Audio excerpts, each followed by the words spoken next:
Dante Alighieri, poeta, prosista, filósofo, pensador y político italiano.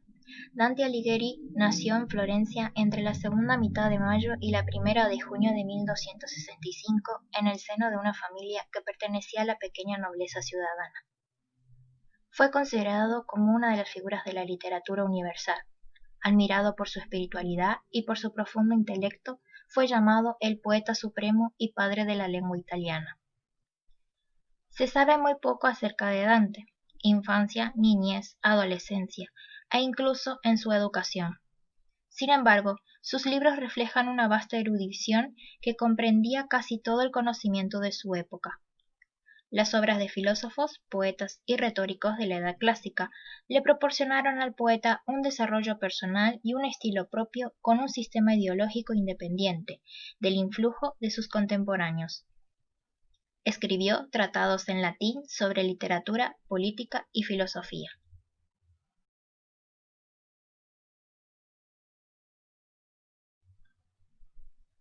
La Divina Comedia, obra magna del autor, una demostración del ingenio, la fe y el arte humano.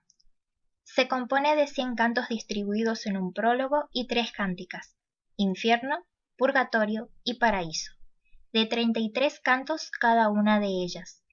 El fundamento de esta proporción es el número 3, y el canto que sirve de prólogo al poema forma con los demás el número 100, el múltiplo de 10 y símbolo de la perfección. El título del poema fue originalmente Principia la Comedia, de Dante Alighieri, florentino de nación, no de costumbres, refiriéndose con comedia a relación con su contenido, que al principio es triste y terminó en un final feliz. Divina es el epíteto añadido posteriormente y que quedó consagrado como título de la obra colocada por Boccaccio. Un problema por resolver es el de la fecha de composición del mismo, pero la opinión que presenta mayor probabilidad es la que sitúa su inicio en 1304 con su finalización en 1321. En la Divina Comedia, Alighieri plasmó en sus relatos escritos un viaje imaginario que habría realizado por los 3 reinos de ultratumba. Este viaje no es un simple pasaje por el mundo del más allá, sino que obedece a un favor especial que le ha sido concedido para alcanzar la salvación de su alma, y a través de su ejemplo, la de la humanidad pecadora. Toda la obra está escrita en dialecto de Tuscania. Significados y finalidades de la obra. El ingenio del gran poeta nos lleva a recrear su obra de una manera tan real y gran emoción, con imágenes dibujadas con palabras que dan cuenta de los sentidos diferentes del lenguaje, de modo a interpretar la obra en la que aflora la intención educativa de Dante. Dichos sentidos son sentido literal, sentido alegórico, el cual también está dividido en sentido moral y sentido analógico.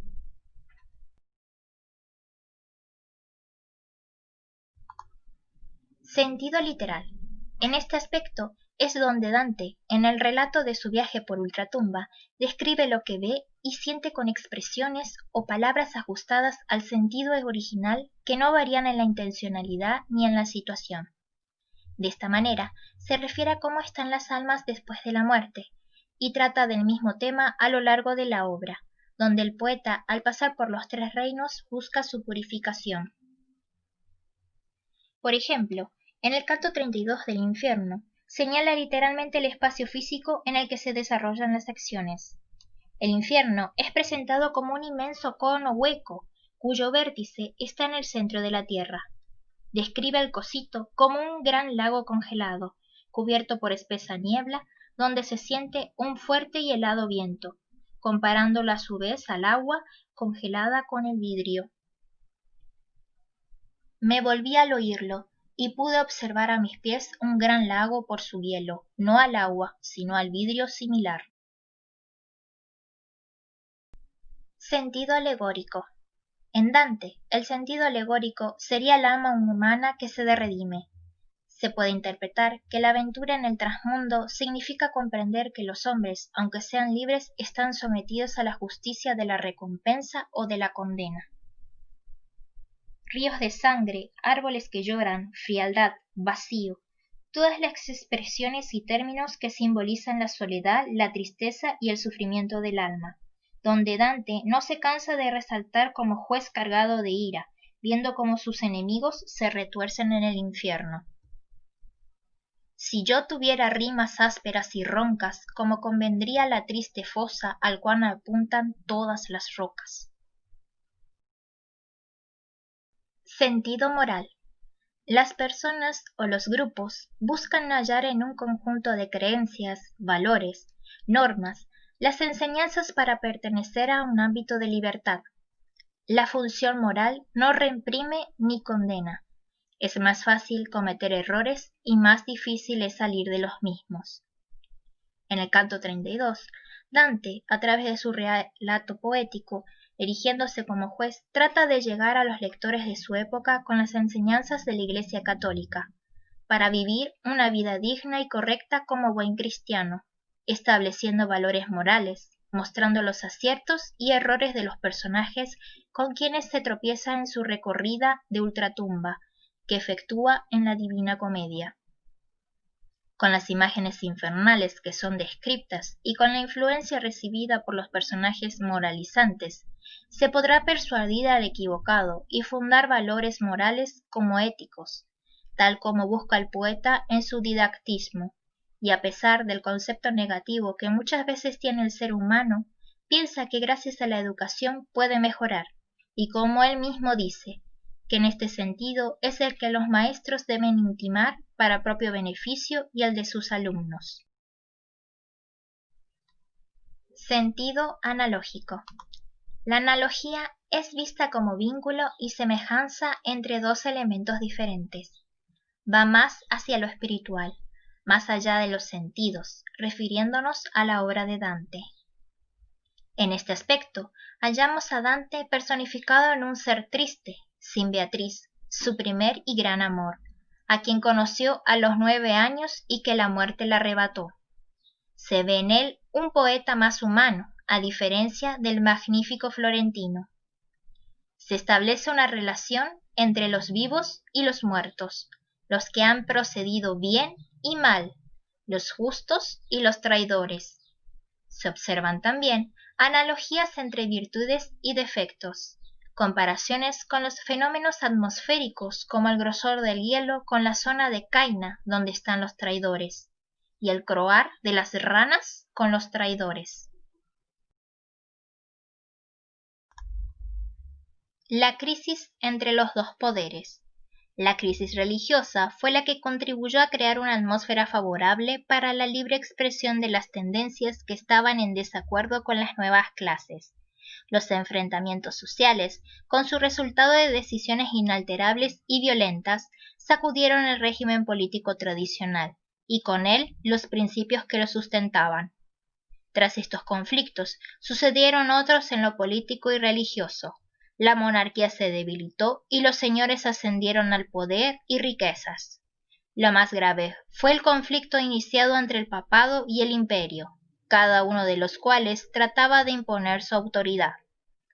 La causa de las reyertas surgidas entre el papa y el imperio era la provisión de rentas y títulos eclesiásticos por la autoridad en los nombramientos en la Iglesia católica.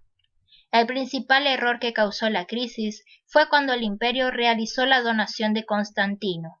A partir de aquí, la Iglesia comenzó a preocuparse por obtener valores terrenales y dinero, en vez de seguir buscando la paz y orientar la vida moral de su pueblo. Las crisis se desencadenan en Florencia. Aparecen los conflictos de la comuna, problemas de convivencia social y políticas, en un proceso de separación ante Dante como testigo, y es quien se involucra y opta por defender el orden que se destruye. La comuna de Florencia, de donde era Dante, soportó aprietos internos surgidos por la diferencia de opiniones que dividió en dos grupos opuestos.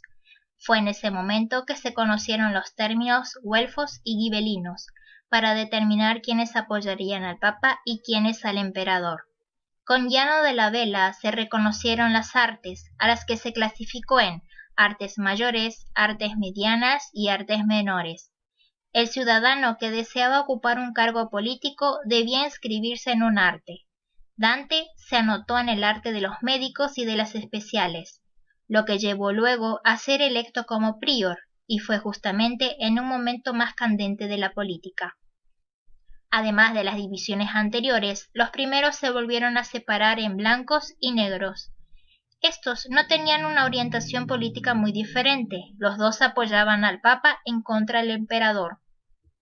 Sin embargo, los blancos, dirigidos por la familia de los Cerchi, no admitían la injerencia directa del Papa en las cuestiones de gobierno de Florencia. Los negros, congregados alrededor de la familia de los Donati, permitían al Papa su anuencia. En ese entonces estaba el Papa Bonifacio VIII, quien estaba dispuesto a involucrarse en los asuntos de Florencia con el fin de someter a la religión toscana. Dante fue electo como miembro del Consejo Especial del Capitán del Pueblo. Fue enviado como embajador en San Geminiano, y el mismo año volvió a Florencia a desempeñarse como prior de Florencia, de modo de no permitir que Bonifacio intervenga en las decisiones políticas, cuya lucha fue vana. En el pretexto de establecer la paz en Florencia para apoyar a los negros, Bonifacio envió a numerosos blancos al exilio. Muchos de ellos volvieron menos, pues al no tener la suma de dinero que se solicitaba para que pudieran volver, se vieron obligados a vivir en el exilio hasta su muerte.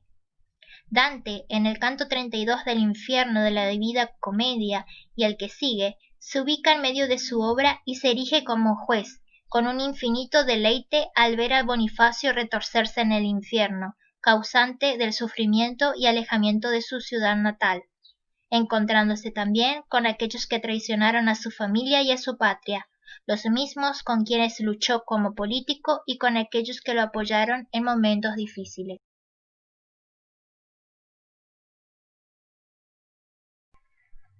El Ulises dantesco. Borges realiza una comparación entre el Ulises homérico y el de Dante Alighieri.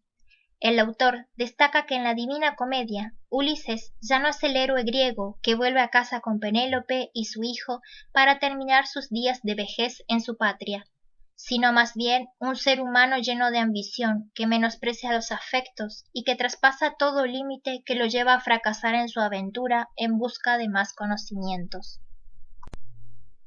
Ulises, al igual que Dante, pisa caminos nunca caminados y emprende viajes a nuevos mundos, nunca antes vistos. Pero la diferencia es que Ulises estaba siendo guiado por su propia sed de grandeza, a diferencia de Dante, que siguió fuerzas superiores, sin ninguna característica de un ser mortal. Son grandes las similitudes entre las dos narraciones, pero el hecho es que las acciones de Ulises es indudablemente el viaje de él, porque Ulises no es otra cosa que el sujeto de quien se predica esa acción, pero la acción o empresa de Dante no es el viaje de Dante, sino la ejecución de su libro. La Divina Comedia es la construcción de un universo con una finalidad y un significado con un enorme mensaje de su creador, codificado en la lengua de la estructura espacial que Dante entiende y descifra. Puede reescribir un universo, su universo, y transmitir el mensaje. El florentino enmarca el espacio de su obra en uno solo, subdividido en tres partes autónomas e independientes en el interior, y no así en su exterior. Es un contenedor único, accesible para todos, pero perfectamente definido por sus límites, un solo espacio con diferentes ambientes claramente determinados.